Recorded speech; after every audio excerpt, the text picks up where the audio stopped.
யாவர்க்குமாம் இறைவர்க்கொரு பச்சிலை, யாவர்க்குமாம் பசுவுக்கொரு வாயுரை, யாவர்க்குமாம் உண்ணும்போது ஒரு கைப்பிடி, யாவர்க்குமாம் பிறர்க்கு இன்னுரைதானே.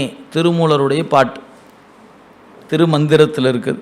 அவர் சொன்னார், ஒரு பச்சிலையை பறித்து இறைவனுக்கு வை, யாவர்க்குமாம் இறைவர்க்கு ஒரு பச்சிலை, ஒப்பற்ற ஒரு இலையை பறித்து வை, ஒரு நாளைக்கு ஒரு முறையேன்னு ஒரு பச்சிலையை பறித்து சாமிக்கு வெயினர்.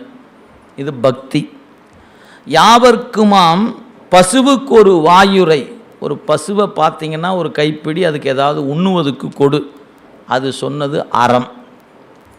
நீ உண்ணும்போது உன் உணவில் ஒரு கைப்பிடியை பிறருக்கு கொடு, யாவர்க்குமாம் உண்ணும்போது ஒரு கைப்பிடி, நீ உனக்கான உணவில் ஒரு கூறு பிறருக்கு கொடு.